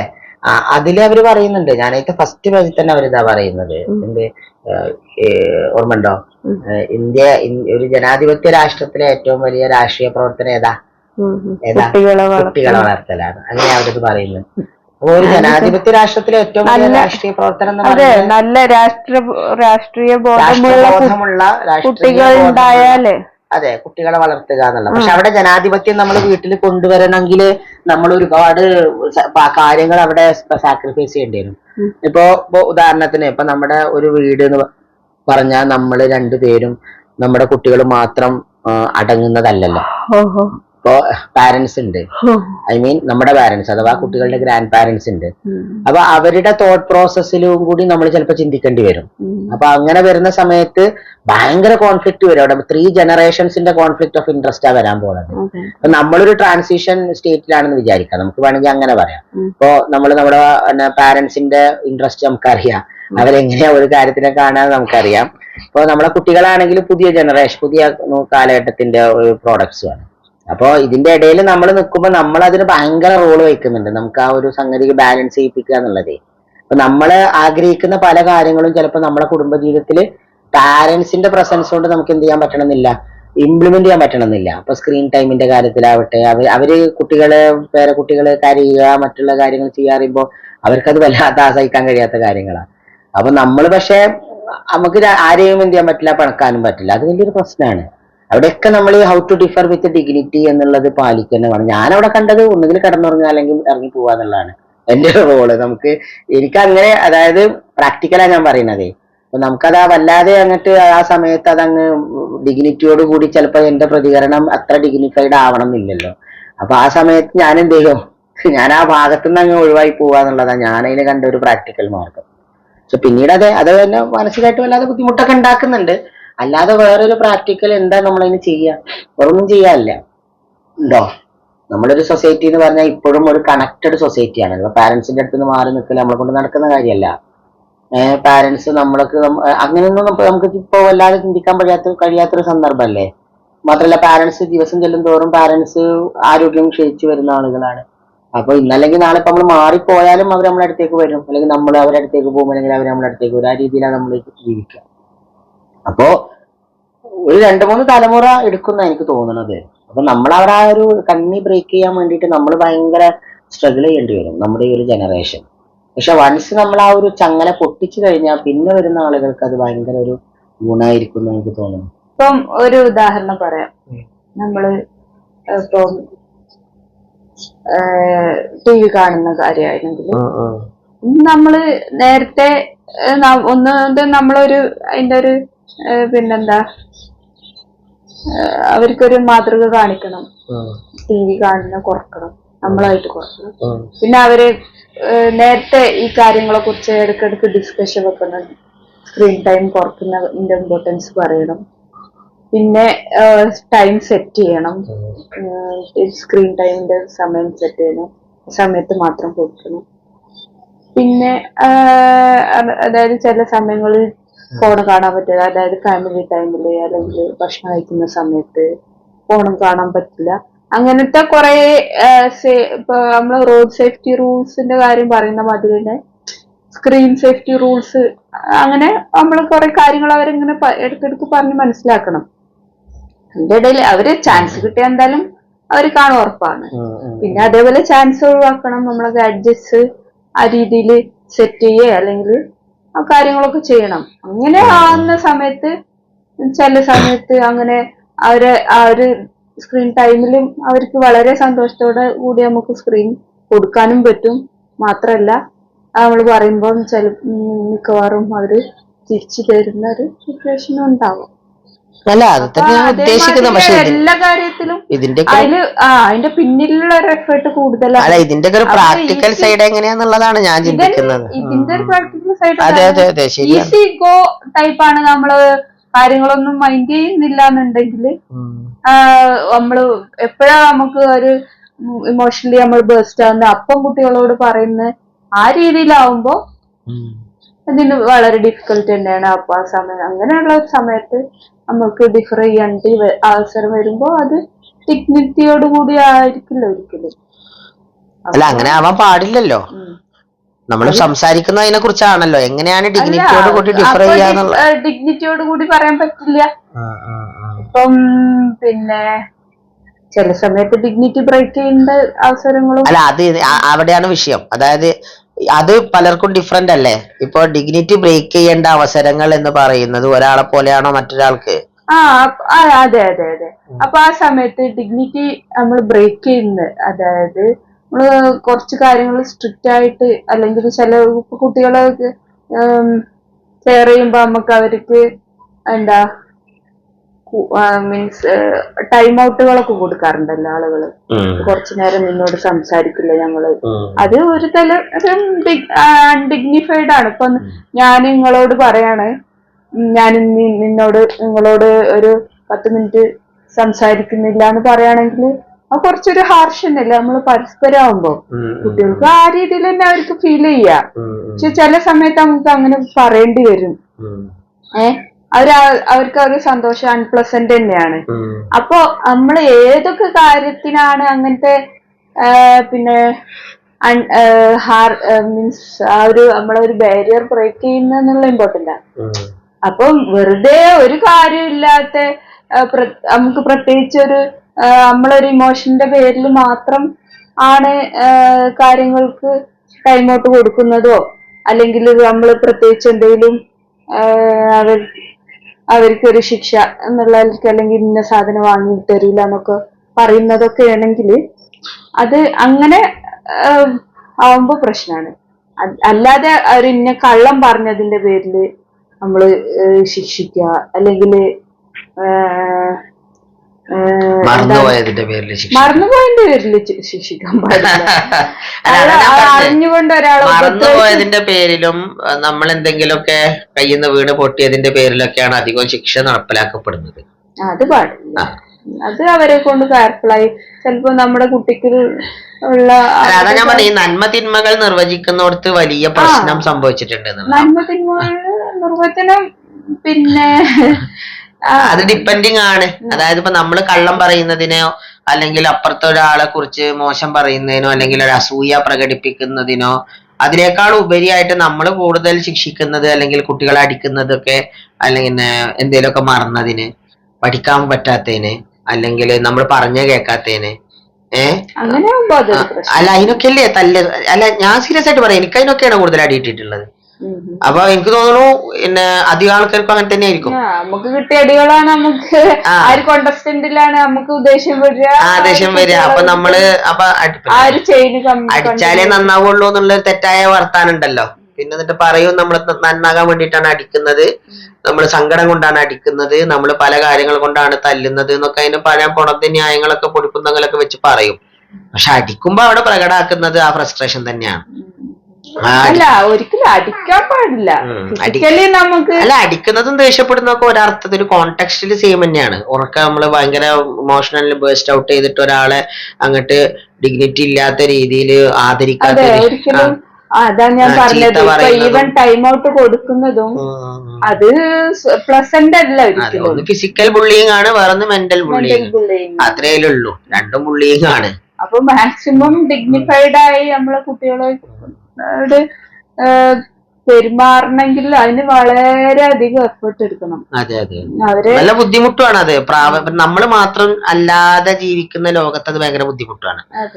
കാരണം ഇങ്ങനെ അല്ലാത്ത ആളുകളുടെ നമുക്ക് വേണ്ടപ്പെട്ട പലരും ചിലപ്പോ ഇത്തരം കാര്യങ്ങൾ ഇങ്ങനെ ആയിട്ടുണ്ടാവില്ല, കണ്ടിട്ടില്ല. ഫോർ എക്സാമ്പിൾ നമ്മളെ പാരന്റ്സ്, നമ്മുടെ കസിൻസ്, അല്ലെങ്കിൽ നമ്മുടെ സിബ്ലിങ്സ്, പിന്നെ അവര് പോകുന്ന സ്കൂള്, അവരുടെ സ്കൂള്, ടീച്ചേഴ്സ്, സ്കൂളിലെ നിയമങ്ങളൊക്കെ തന്നെ ചിലപ്പോ അശാസ്ത്രീയമാവാം, അപക്വപരമാവാം, എല്ലാം ആവാം. അപ്പൊ അതൊക്കെ അങ്ങനെയുള്ള പല ആ ഒരു സൊസൈറ്റിയിൽ ജീവിക്കുമ്പോ നമ്മളുടെ ഒരു ഇതും തമ്മിൽ വലിയ കോൺഫ്ലിക്റ്റ് വരും. ആ ഒരു കോൺഫ്ലിക്റ്റ് ഓഫ് ഇൻട്രസ്റ്റ് അവര് അങ്ങനെ അതൊക്കെ കുറച്ച് വലുതാകുമ്പോ ശരിയാവുമായിരിക്കും. ഏതായാലും ഈ ഒരു ടോപ്പിക്കാണ്. പിന്നെ ഇനി പ്രധാനമായിട്ട് ഇനി ഒരു ചെറിയൊരു ഭാഗം കൂടി അതിൽ ഉണ്ടാവും. അതായത് എനിക്ക് തോന്നുന്നു തൊഴിലിടങ്ങളിൽ വരുന്ന വലിയ വ്യത്യാസങ്ങളാണ്. അപ്പൊ നമ്മൾ പലപ്പോഴും തൊഴിലിടങ്ങളിൽ ഈ ഹൈറാർക്കി സിസ്റ്റം വെക്കുമ്പോ പലപ്പോഴും ഒരു സിസ്റ്റം സ്മൂത്ത് ആവാനാണ് ഈ ഹൈറാർക്കി വെക്കുന്നത്. ഓഫീസറിന്റെ താഴെ ഇന്നാള് എന്നൊക്കെ പറഞ്ഞു. പക്ഷെ അത് ജീവിതത്തിലും അവരത് പാലിക്കപ്പെട്ട്, മാഡം, സാറ്, അവര് അങ്ങനെ ചെയ്യാനേ പാടുള്ളൂ. അവർ എന്നോട് അങ്ങനെ സംസാരിച്ചു, എന്നോട് ഒരിക്കലും അങ്ങനെ അവർ സംസാരിച്ചു. അവരെന്റെ കീഴിൽ ജോലി ചെയ്യുന്നവരാണ്, ഞാൻ അവരുടെ മുകളിലാണ്, കീഴിലാണ്, താഴെയാണ്. ഇതൊക്കെ ഒരു സിസ്റ്റം പെർഫോം ചെയ്യാൻ വേണ്ടി അല്ലെങ്കിൽ സിസ്റ്റം സ്മൂത്ത് ആക്കാൻ വേണ്ടി മാത്രമാണ് ഈ കീഴിലും മുകളിലൊക്കെ വെച്ചിട്ടുള്ളത്. എന്നാൽ ലൈഫിൽ അവരങ്ങനെ കീഴിലും മുകളിലും ജോലി ചെയ്യുന്ന ആൾക്കാരൊന്നല്ല. അപ്പൊ എന്റെ പേഴ്സണൽ ആയിട്ടൊരു എന്താ പറയാ ഒരുപാട് രീതിയിൽ ഇപ്പൊ നമ്മളിപ്പോ ഒരു സ്ഥലത്ത് വർക്ക് ചെയ്യുന്ന സമയത്ത് മുകളിലുള്ള ആളുകൾ നമ്മളോട് എങ്ങനെ പെരുമാറുന്നു എന്നുള്ളത് അത് വളരെ ബുദ്ധിമുട്ടല്ലേ. ഒരാൾ തന്റെ കീഴിൽ വർക്ക് ചെയ്യുന്നു എന്നാ പറയുന്നത് ചെയ്യാം. ഒരാളുടെ കീഴിൽ വർക്ക് ചെയ്യാന്നാണ് ആളുകളുടെ ആ വൊക്കാബുലറി ഉപയോഗിക്കുന്ന വാക്ക് തന്നെ അതാ, സബോർഡിനേറ്റ്സ്. അതായത് ആ ഒരു രീതിയിലാണ് അവർ സംസാരിക്കുന്നത്. പക്ഷെ യെസ്, അവര് സബോർഡിനേറ്റ്സ് ആണ്. ആ ഒരു പട്ടാളച്ചിട്ട എന്താ പറയാ മിലിറ്ററി റൂൾ ഒരു പോലീസ് സേനയിലുള്ളത് പോലെ ഞാനൊരു ബോസ്, ബാക്കിയുള്ളവരൊക്കെ നമ്മുടെ കീഴിൽ വർക്ക് ചെയ്യുന്ന ആളുകള്. അതൊരു സിസ്റ്റം സ്മൂത്ത് ആകാൻ വേണ്ടി വെച്ചതാണ്. ഒരു ജോലി ചെയ്യുമ്പോൾ പല ജോലി ചെയ്യാൻ അത് നോക്കി നടക്കാൻ ഒരാള്, സൂപ്പർവൈസ് ചെയ്യാൻ ഒരാള്. അല്ല, ഇപ്പത്തെ കാലത്ത് ടീം വർക്കാണ് കൂടുതൽ. അതെ, ടീം വർക്കാണ് ചെയ്യേണ്ടത്. വലിയ കമ്പനികളിലൊക്കെ അങ്ങനെ തന്നെ. ഇപ്പൊ വലിയ ഇപ്പൊ ആപ്പിൾ പോലെയുള്ള കമ്പനികളിലൊക്കെ ഓരോരുത്തർക്കും അവരുടെ വർക്ക് അസൈൻ ചെയ്ത് അതിന്റെ മുകളിലാണ് അവർ വർക്ക് ചെയ്യുന്നത്. അപ്പോ പിന്നെ പറഞ്ഞാല് അതിന്റെ ഇടയിൽ നമ്മള് ഹൈറാർക്കി ഉണ്ടാക്കുന്നത് ഇവിടെ മാത്രമാണ്. നമ്മളൊരു സൊസൈറ്റിയിലാണ്. പിന്നെ കുറച്ചുകൂടി പിന്നെ ഇപ്പൊ ഇത് പറഞ്ഞപ്പോൾ എന്റെ ഒരു ഫ്രണ്ട് ഉണ്ട്, അവന് കാനഡയിലായിരുന്നു, ഇപ്പൊ നാട്ടിലേക്ക് വന്ന്. അപ്പൊ അവങ്ങനെ പറയാ, അപ്പൊ നമ്മളവിടെ കാനഡയിൽ ഒരു ലാബിൽ ഇങ്ങനെ വർക്ക് ചെയ്യുന്നപ്പോ എന്റെ കൂടെ PhD ചെയ്ത ഒരാളാ. അപ്പൊ എന്റെ കൂടെ അല്ല, എന്റെ കൊളീഗാണ്. അപ്പൊ നരേന്ദ്രനെ അറിയില്ലേ? അപ്പൊ നരേന്ദ്രൻ ഇങ്ങനെ അങ്ങനെ പറയാം, അവിടെ ഇങ്ങനെ നമ്മളെ നാട്ടിലെ പോലെ ബോസിനെ ഇങ്ങനെ മണിയടിക്കുകയും ഭയങ്കര സംസാരിക്കുകയും എന്നാ കാര്യമൊന്നും ചെയ്യാൻ അങ്ങനെ വല്ലാതെ ചെയ്യുന്ന കാര്യമൊന്നും ചെയ്യില്ല, പക്ഷെ ഭയങ്കര ഡയലോഗായിരിക്കും. അങ്ങനെ ഞാൻ ചെയ്യാന്നൊക്കെ പറഞ്ഞിട്ട് ബോസിനെ അങ്ങനെ മണിയടിച്ചിടക്കുന്ന ഇന്ത്യക്കാര് കുറെ ഉണ്ട്. പക്ഷെ ലേ ഓഫ് വന്ന സമയത്ത്, അതായത് പണി പോയ സമയത്ത് ഇവരെ പണിയാണ് ആദ്യം പോയത്. അതായത് ബോസിനെ നമ്മൾ മണിയടിച്ചു എന്നുള്ളത് അവിടെ ജോലി സ്ഥിരാക്കാനുള്ള ഒരു സംഭവമേ അല്ല. ജോലി ആര് ചെയ്യുന്നു അവരെ ജോലിയാണ് അവിടെ എന്താ പറയാ സേഫ് ആയതും. ഇങ്ങനെ ഇതാക്കുന്ന ആളുകൾ അങ്ങനെ പെട്ടെന്ന് അവർക്ക് ജോലി പിരിച്ചു വിടുകയും ചെയ്തു. നമ്മളെ കൾച്ചറിൽ അവര് വിചാരിച്ചിരിക്കുന്നത് അതാണ് ഭയങ്കര എന്നാണ്. അതെ, അല്ല ഇവിടെ അങ്ങനെ തന്നെയാണ്. ഇവിടുത്തെ ഒരു സർവൈവൽ ഓഫ് ദി ഫിറ്റസ്റ്റ് എന്ന് പറയുന്നത് തന്നെയാണ് സംഭവം. പക്ഷെ അതായത് ക്വാളിറ്റി കുറയുന്നു. നല്ല ക്വാളിറ്റി ഉള്ള സൊസൈറ്റിയില് അത് അവർക്ക് ഒരു അരോചകമായിരിക്കാം. ക്വാളിറ്റി കുറയുന്നത് മാത്രല്ല, ഈ ക്വാളിറ്റി ഉള്ള മനുഷ്യന്മാർക്ക് അവരുടെ ഇടയിൽ ജോലി ചെയ്യാൻ ഭയങ്കര ബുദ്ധിമുട്ടുമായിരിക്കും. അതെ, അവർക്ക് ഇപ്പൊ നമ്മള് ബോസിനെ ഇങ്ങനെ പൊക്കി പറയുന്നത് ഇപ്പം അത് അവർക്കൊരു അരോചകമായിരിക്കും. പലപ്പോഴും ഈ ബോസിന്റെ പല അഭിപ്രായം അവര് പറയാതിരിക്കുന്നത്, അയ്യോ എന്നിങ്ങനെ പറയല്ല, എനിക്ക് ബുദ്ധിമുട്ടാകുന്നെന്നും അവര് പറയാത്ത, അതും തിരിച്ച് പ്രയാസപ്പെടുത്തണ്ട എന്ന്. അതല്ല, ബോസിന്റെ സംസാരത്തോട് ബോസിന്റെ അഭിപ്രായത്തോട് ഒരു എതിരഭിപ്രായം ഉണ്ടായി കഴിഞ്ഞാല് അത് പ്രകടാക്കി കഴിഞ്ഞാൽ നമ്മുടെ നാട്ടിൽ കിട്ടുന്ന അവസ്ഥ എന്തായിരിക്കും? പുറത്ത് ചിലപ്പോ കുഴപ്പമില്ല, എന്നോട് എന്തും പറയാന്നൊക്കെ പറയുന്നുണ്ടെങ്കിലും അത് ഒക്കെ ജനാധിപത്യ രീതിയിൽ അത് എടുക്കുമെന്നുള്ളത് നമ്മൾ കണ്ടറിയന്നെ വേണം. അതൊരു നമ്മളിപ്പോ ചാനൽ ചർച്ചകളിലൊക്കെ കണ്ടിട്ടില്ലേ, അടിച്ചങ്ങോട്ട് അമർത്തുകയാണല്ലോ. അവിടെയൊക്കെ ഈ എന്താ പറയാ സംസാരിക്കാൻ കഴിയുന്ന ആൾക്ക്, ഇപ്പൊ നമ്മള് ഡോക്ടർ മൻമോഹൻ സിംഗിനെ കുറിച്ച് പലരും പറയും ഒന്നിനും കൊള്ളാത്ത പ്രധാനമന്ത്രിയാണ്, പാവയാണ് എന്നൊക്കെ ഇങ്ങനെ പറയാറുണ്ടായിരുന്നു. പക്ഷെ ഇപ്പോഴത്തെ നമ്മുടെ പ്രധാനമന്ത്രി എന്ന് പറഞ്ഞാൽ നന്നായി സംസാരിക്കുന്ന ഒരാളാണ്, ആളുകളുടെ മുമ്പിൽ ഭയങ്കര പ്രസന്റബിൾ ആയിട്ടുള്ള ഒരാളാണല്ലോ ഇപ്പോഴത്തെ പ്രൈം മിനിസ്റ്റർ നരേന്ദ്രമോദി എന്ന് പറയുന്ന വ്യക്തി. എന്നാൽ മൻമോഹൻ സിംഗ് എന്ന് പറയുന്ന ഒരു വ്യക്തിയും നരേന്ദ്രമോദി എന്ന രണ്ട് വ്യക്തികളെയും നമ്മൾ പുറത്തുനിന്ന് രാഷ്ട്രീയം മാറ്റി വെച്ച് നമ്മൾ നിരീക്ഷിക്കുകയാണെങ്കിൽ രണ്ടുപേരും തമ്മിൽ വലിയ വ്യത്യാസം ഉണ്ട് എന്നുള്ളതാണ്. ഒന്ന് വളരെ മിണ്ടാതിരിക്കുന്ന അല്ലെങ്കിൽ വളരെ സൗമ്യനായിട്ടുള്ള ഒരാളും, മറ്റേതെന്ന് പറഞ്ഞാൽ ഭയങ്കര നല്ല രീതിയിൽ സംസാരിക്കുന്ന വാഗ്മിയായിട്ടുള്ള ബോസി ആയിട്ടുള്ള ഒരാളുമാണ്. പക്ഷെ ഇവര് രണ്ടുപേരുടെയും നമ്മൾ വേറെയുള്ള ക്വാളിറ്റികൾ വെച്ച് നോക്കുന്ന സമയത്ത് മൻമോഹൻ സിംഗ് ഒട്ടും ബാക്കിലൊന്നുമല്ല. മൻമോഹൻ സിംഗ് സൗമ്യനായി കാര്യങ്ങൾ ചെയ്യുന്ന ഒരാളാണ്. അതായത് പിന്നെ പലപ്പോഴും അദ്ദേഹത്തിന്റെ വിനയം കൊണ്ടായിരിക്കാം ചിലപ്പോൾ അദ്ദേഹം ഒന്നും മിണ്ടാതിരിക്കുന്നതും അങ്ങനെയുള്ള. പക്ഷെ അത് നമ്മൾ വ്യാഖ്യാനിക്കപ്പെട്ടത് മറ്റേ സോണിയാഗാന്ധിയുടെ പാവയാണ്, അങ്ങനെയാണ് ഇങ്ങനെയാണെന്നൊക്കെയുള്ള രീതിയിലാണ് അത് വ്യാഖ്യാനിക്കപ്പെട്ടിട്ടുള്ളത്. പൊളിറ്റിക്സ് അല്ല പറയുന്നത്. മോഡി അത്ര മോശമാണ്, അങ്ങനെ ഒരു വലിയൊരു ഫിഗർ ആണല്ലോ നരേന്ദ്രമോദി. എന്താണെങ്കിലും 10 വർഷത്തിലധികം ഇന്ത്യ ഭരിച്ചുകൊണ്ടിരിക്കുന്ന ഒരു പ്രൈം മിനിസ്റ്റർ അല്ലേ. അത് അദ്ദേഹത്തിന്റെ ആ ഒരു ഗ്ലോറിഫൈഡ് ആയിട്ടുള്ള ആ ഒരു ഇമേജ് കൊണ്ട് തന്നെയാണ് അത് അവിടെ അങ്ങനെ നിലനിൽക്കുന്നത്. അതിൽ വേറെ മോഡി ഒരു ഫാക്ടർ തന്നെയാണ് അതില്. നമ്മൾ എത്ര അതിനെ എതിർത്തിട്ടോ അല്ലെങ്കിൽ വേറെ എന്ത് പറഞ്ഞിട്ടും കാര്യമൊന്നുമില്ല. പക്ഷെ സിസ്റ്റം, നമ്മുടെ സിസ്റ്റം അങ്ങനെയായി പോയി. അതുകൊണ്ടാണ് മോഡിയെ പോലുള്ള ആളുകൾ നേതാവാകുന്നതും, എന്താ പറയാ, മൻമോഹൻ സിംഗിനെ പോലെയുള്ള ആളുകൾ സമൂഹത്തില് അത്ര മോശം ഒരാളാണ് എന്ന് അവരുടെ സമയത്ത് പറയുന്നതും, പിന്നീട് അവരുടെ ഇല്ലാത്ത സമയത്ത്, ഇപ്പോ എന്നാ നോട്ട് നിരോധിച്ച സമയത്ത് മൻമോഹൻ സിംഗിന്റെ ഒരു ഒറ്റ വാക്ക് മതി, ഇറ്റ് ഈസ് എ ലീഗലൈസ്, എന്താ പറഞ്ഞ, it is an organised loot and legalised plunder എന്നാ മൻമോഹൻ സിംഗ് പറഞ്ഞു. വ്യവസ്ഥാപിതമായിട്ടുള്ള കൊള്ളയും നിയമപരമായിട്ടുള്ള എന്താ പറയാ പ്ലണ്ടറും എന്നാണ് മൻമോഹൻ സിംഗ് എന്നെ പറഞ്ഞ്. അപ്പോ അങ്ങനെയൊക്കെ ഡിഗ്നിറ്റിയോടുകൂടി സംസാരിച്ചിരുന്ന, അപ്പൊ നമ്മൾ അതേപോലെ വാജ്പേയിയുടെയും മൻമോഹൻ സിംഗിന്റെ ഒക്കെ കാലത്ത് സുഷമ സ്വരാജും മൻമോഹൻ സിംഗും തമ്മിൽ ഉറുദു പദ്യം ചൊല്ലിയിട്ട് ഒരു തർക്കം ഉണ്ടായിരുന്നു. പിന്നെ ഇതില് ലോക്സഭയില് ഞാൻ എനിക്ക് കാണിച്ചു തന്നിട്ടുണ്ടെന്ന് എനിക്ക് തോന്നുന്നു, ഓർമ്മല്ലേ? അതൊക്കെ നമ്മൾ കണ്ടു പഠിക്കേണ്ട ഒരു സംഭവമാണ്. അതായത് രണ്ടുപേരും രണ്ടു പാർട്ടികളാണ്. സുഷമ സ്വരാജ് എന്ന് പറഞ്ഞാൽ ഭയങ്കര നല്ല രീതിയിൽ തീപ്പൊരി പ്രാസംഗികയാണ്, പക്ഷെ മൻമോഹൻ സിംഗ് വളരെ സൗമ്യനാണ്. പക്ഷെ രണ്ടുപേരും അങ്ങോട്ടും ഇങ്ങോട്ടും കൊടുക്കേണ്ട ബഹുമാനം കൊടുത്തിട്ടാണ് അവിടെ സഭയില് കാര്യങ്ങൾ സംസാരിക്കുന്നത്. നമ്മുടെ ടോപ്പിക്കും അത് തന്നെയാണ്. അതെ അതെ അപ്പൊ അതെ, എങ്ങനെയൊക്കെ ചെയ്യേണ്ടത് പറഞ്ഞാല് ഒന്നാമത് ഫസ്റ്റത്തെ ലിസണിങ് പവർ ആണ്. ഒരാൾ സംസാരിക്കുന്ന സമയത്ത് നമ്മളവിടെ നമ്മള് മുൻവിധിയോടുകൂടി കാര്യങ്ങൾ സമീപിക്കരുത്.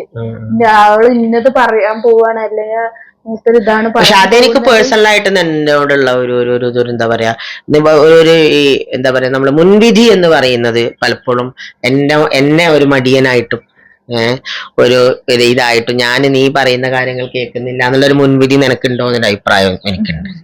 എന്താ ചിരിക്കുന്നു? നീ എന്നോടൊരു കാര്യം പറയുന്ന സമയത്ത് ഞാനത് കേൾക്കുമ്പോ ഇയാളിപ്പോ ഇത് കേട്ടിട്ടൊന്നും ചെയ്യാൻ പോണില്ല, അല്ലെങ്കിൽ ഞാനൊരു 4-5 വട്ടം പറഞ്ഞാലേ ഇയാളിത് ശ്രദ്ധിക്കുള്ളൂ എന്നുള്ളൊരു മുൻവിധി നിനക്കുണ്ടോ എന്നുള്ളൊരു സംശയം എനിക്കുണ്ട്. എങ്ങനെ, how you differ with dignity to the statement? എനിക്ക് അറിയില്ല. അതിപ്പം ഇപ്പൊ അതിലെന്നെ ഡിഗ്നിറ്റിയോട് കൂടി സംസാരിക്കാന്നുള്ളതില് ഇതിപ്പോ ഇങ്ങനെ ഒരു ആരോപം മെയിനായിട്ട് എന്റെ ഡിഗ്നിറ്റി തൊട്ട് കളിക്കണായിട്ടാണ് എനിക്ക് തോന്നുന്നത്. ഞാനൊരു മുൻവിധിക്കാരനായി എന്ന് എനിക്ക് അങ്ങനെ ആ രീതിയിൽ മനസ്സിലാക്കുന്നത് ഞാൻ. അപ്പം നിങ്ങളെ മുൻവിധിയെ കുറിച്ച് പറയുമ്പോ എന്റെ ഒരു മുൻവിധിയെ കുറിച്ചാണ് ഇപ്പൊ നിങ്ങൾ പറഞ്ഞത്. അപ്പൊ കാര്യങ്ങളിപ്പോ നിങ്ങൾക്ക് അങ്ങനെ ഒരു വിശ്വാസം ഉണ്ട് എന്നുള്ള കാര്യം എനിക്ക് മനസ്സിലായി. അതായത് നിങ്ങളെന്താ ഉദ്ദേശിച്ചത് എന്നുള്ള കാര്യം ഞാൻ മനസ്സിലാക്കുക, എന്നിട്ട് എന്റേതായിട്ടുള്ള ഒപ്പീനിയൻ പറയാം. അപ്പൊ പിന്നെ അതായത് ഇപ്പൊ നിങ്ങള് ലേസിനെസ്സും, അതായത് അതിലിപ്പം 2-3 തവണ ഞാൻ പറഞ്ഞാലേ നിങ്ങൾ കേൾക്കുള്ളൂ ഉള്ള വിശ്വാസം, അങ്ങനെയുള്ള ഒരു സിറ്റുവേഷൻ ഉണ്ടാക്കിയിട്ടുണ്ടോ നിങ്ങള്? അതായത് ഒരു കാര്യം പറയുമ്പോൾ ഞാൻ 3-4 തവണ പറയേണ്ടി വരുന്ന ഒരു സിറ്റുവേഷൻ ഉണ്ടാക്കിയിട്ടുണ്ടോ? അല്ല, ചില സമയത്ത് ഉണ്ടാവുമായിരിക്കും. കാരണം നമ്മൾ 10-11 വർഷമായാലും ഒന്നിച്ച് ജീവിക്കാൻ തുടങ്ങിയിട്ട്. അതിന്റെ ഇടയിൽ അങ്ങനെ ഉണ്ടാവില്ലേ? നമ്മൾ രണ്ടുപേരും അങ്ങോട്ടും ഇങ്ങോട്ടൊക്കെ ഉണ്ടാവില്ലേ? അത് അല്ല, അതിന്റെ ഭാഗമായിട്ട് വന്നതായിരിക്കും. അപ്പൊ ചില കാര്യങ്ങൾ പറയുന്ന സമയത്ത് എനിക്ക് ഇപ്പൊ നിങ്ങൾക്ക് ചെയ്യാവുന്ന മാക്സിമം കുറെ തവണ എന്നോട് പറയിപ്പിക്കാതിരിക്കുക. അപ്പൊ അതില് അതായത് ഇപ്പൊ നീ ഒരു കാര്യം പറയുന്നു, അപ്പൊ ഇനിയിപ്പം അത് ഞാൻ ഇന്ന സമയത്ത് ചെയ്യുന്നതാണ് എന്നുള്ള കാര്യം അപ്പൊ അത് പറയാ, കൺവിൻസ് ചെയ്യാതിരിക്കാതെ കാര്യം പറയാം. അതെ അതെ, കൺവിൻസ് ചെയ്യുന്നില്ല എന്നുള്ളതായിരിക്കും. അതേപോലെ ഞാൻ പറയാറില്ല ചില സമയം. അപ്പൊ കമ്മ്യൂണിക്കേഷൻ ഗ്യാപ്പ് അവിടെ ഉണ്ടാവുന്നുണ്ട്. അതുകൊണ്ടായിരിക്കും ചിലപ്പോ ഞാൻ നിങ്ങളെ പേഴ്സണാലിറ്റിയെ അങ്ങനെ അളന്നുപോയി ഡിഫറെന്റ് ആയി ഫീൽ ചെയ്യുന്നത് നിങ്ങൾക്ക് തോന്നിയതാകൊണ്ടായിരിക്കാം. ഓക്കെ, അപ്പൊ നമ്മളിങ്ങനെ കുറച്ച് സംസാരിച്ച് പിന്നെ അതാണ് പിന്നെ കൂടുതൽ ലിസണിങ് പവർ ആളുകളെ, പിന്നെ അണ്ടർസ്റ്റാൻഡിങ് ആണ് രണ്ടാമത്തത്. പിന്നെ മാക്സിമം നമ്മളെ ക്ഷമ എപ്പോഴും പാർട്ട്നേഴ്സിന്റെ അടുത്താണെങ്കിലും. അല്ല, ക്ഷമ എന്ന് പറയുന്നത് ഇതിന്റെ ഒരു പാർട്ടാണ്. ക്ഷമിക്കാൻ വേണ്ടിയിട്ടാണ് നമ്മൾ ഇതൊക്കെ ചെയ്യുന്നത്. ക്ഷമയില്ലാത്തവൻ എന്ത് ഡിഗ്നിറ്റിയാ? അവനും മറ്റുള്ള ഒരാൾ നമ്മൾ എപ്പോഴും ശ്രദ്ധിക്കേണ്ട ഒരു കാര്യം എന്താ അറിയോ? മനുഷ്യൻ എന്ന് പറയുന്നത് വളരെ ഭയങ്കര നല്ലൊരു ക്രീച്ചറാണ് ഹ്യൂമൻ ബീയിങ്സ് എന്ന് പറയുന്നത്. നമ്മൾ വേറൊരു മനുഷ്യനെ നന്നായിട്ട് ആദരിക്കണം. ഇപ്പൊ നമ്മള് ഈ പിന്നെ സയന്റിഫിക് ആയിട്ട് സംസാരിക്കുകയാണെങ്കിൽ തന്നെ നമ്മളെ പോലെയുള്ള ഒരു വേറൊരു ജീവിയാണ്, വേറൊരാളാണല്ലോ. ഇപ്പൊ മക്കളാണെങ്കിലും ഒരു ജോലി ഇല്ലാത്തവനാണെങ്കിലും ജോലിയുള്ളവനാണെങ്കിലും സൊസൈറ്റിയിൽ ഭയങ്കര ഉന്നത സ്ഥാനത്തിൽ അലങ്കൃതനായിട്ടുള്ള ആളാണെങ്കിലും ഇനി ആ ഒന്നും അല്ലാത്തവനാണ്, എല്ലാവരും മനുഷ്യന്മാരാണ്. പക്ഷെ ഇവരൊപ്പം നമ്മൾ എങ്ങനെയാണ് ഡിഗ്നിറ്റി ഒരേ ഡിഗ്നിറ്റി കൊടുക്കുന്നില്ലല്ലോ. മാധവന്റെ മക്കളാണ്. പിന്നെ മതപരമായിട്ടുള്ള ഓരോ രീതികളാണ്, അതിലിപ്പോ എല്ലാവർക്കും വിശ്വാസം ഉണ്ടാവണമെന്നില്ല. പിന്നെ ആദമിന്റെ മക്കളാണോ അല്ല ഇനിയിപ്പോ അല്ല ഹോമോസാപ്പിയൻസ് ആണ് എല്ലാരും നമുക്ക് പറയാലോ. ഇതുവരെ ഇവിടെയുള്ള എക്സിസ്റ്റ് ചെയ്യുന്ന പക്ഷെ ഹോമോസാപ്പിയൻസിന് ഒരു അച്ഛനും ഒരു അമ്മയാണോ? അല്ല ഹോമോസാപ്പിയൻസ് ആണ്. ഹോമോസാപ്പിയൻസ് ആണ്, പക്ഷെ അതിന് ഒരച്ഛനമ്മ നമുക്ക് സയന്റിഫിക്കലി പറയാൻ പറ്റില്ലല്ലോ. അപ്പൊ അതുകൊണ്ട് അത് വേറെ വിഷയം, നമുക്ക് പിന്നെ ഡിസൈനെ കുറിച്ച് ചർച്ച ചെയ്യാം. അപ്പൊ എനിവേ ഒരു ക്രീച്ചറാണ്, ഒരു ജീവിയാണ്. അപ്പൊ അവര് പരസ്പരം കൊടുക്കുന്ന ബഹുമാനം കൊടുക്കണം എന്നുള്ളതാണ്. അപ്പൊ അഭിപ്രായ വ്യത്യാസങ്ങൾ സ്വാഭാവികമാണ്. മനുഷ്യനൊരു അനിമലാണ്. ആ അനിമലില് മനുഷ്യത്വം എന്ന് പറയുന്നത് നമ്മൾ ആർജിച്ചെടുത്തൊരു കഴിവാണ്. നമ്മള് ഭയങ്കര ബുദ്ധിമുട്ടി ഇടങ്ങേറായി ബുദ്ധിമുട്ടി നമ്മൾ ഉണ്ടാക്കിയെടുത്ത ഒരു സ്വഭാവമാണ് മനുഷ്യത്വം. ആ മനുഷ്യത്വം നമ്മളെ കയ്യിൽ നിന്ന് ഇടക്ക് വഴുതി പോവാറുണ്ട്.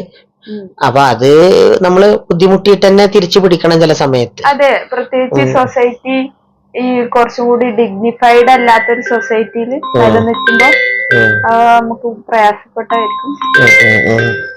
അപ്പൊ അതിനുവേണ്ടി നമുക്ക് കഷ്ടപ്പെട്ട് ട്രൈ ചെയ്യേണ്ടി വരും. ഏതായാലും നമുക്ക് എന്നാ തൽക്കാലം ഇവിടെ നിർത്താല്ലേ. ശരി, നമുക്കിനി അടുത്ത ടോപ്പിക്കിൽ വേറെ ദിവസം വേറെ ടോപ്പിക്കായിട്ട് വരാം.